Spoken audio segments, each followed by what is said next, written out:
তোমরা সবাই আমার অষ্টমীর হাতে আঁকা শাড়িটাতে এত এত ভালোবাসা দিয়েছো, আমি খুবই আপ্লুত জানো তো। এত সবাই পছন্দ করবে আমার শাড়িটা আমি ভাবতেই পারিনি। আমার খুব ভালো লেগেছে, সবাই এত এত কমেন্ট করেছো জানো তো। আমি এই প্রথম শাড়িতে আঁকলাম, অনেক ভয় নিয়েই প্রথম চেষ্টা করেছিলাম এবছরের শাড়ি আঁকার, কিন্তু সবাই তোমরা এত সাপোর্ট করেছো, এত ভালোবাসা দিয়েছো, তোমাদের এত পছন্দ হয়েছে।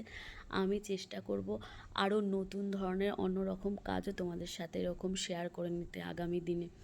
আর এটা হলো একটা লক্ষ্মী পুজোর আলপনা, ছোট্টর মধ্যে মানে ঘরের চৌকাঠে দিয়ে ঘরে ঢোকার জন্য একটা আলপনা। যাই হোক, আমার এই আলপনা সিরিজ কিন্তু চলছে, তোমরা জানিও তোমাদের কীরম লাগলো আমার এই ছোট্ট আলপনাটা। আর অবশ্যই যদি তোমাদের বাড়ির কোনো শুভ অনুষ্ঠানে আলপনা দেওয়াতে চাও তাহলে আমার কন্ট্যাক্ট নাম্বারে একটু কন্ট্যাক্ট করে নিও। আর এখন আমি নভেম্বর, ডিসেম্বর, জানুয়ারির বুকিং নিচ্ছি হাতে আঁকা ড্রেসের জন্য। তো হাতে আঁকা ড্রেসও যদি কেউ কাস্টমাইজ করাতে চাও বা হ্যান্ড এমব্রয়ডারি টি শার্টও করাতে চাও, সেক্ষেত্রেও আমার সাথে কন্ট্যাক্ট করে নিতে পারো। সবাই খুব ভালো থেকো, টাটা।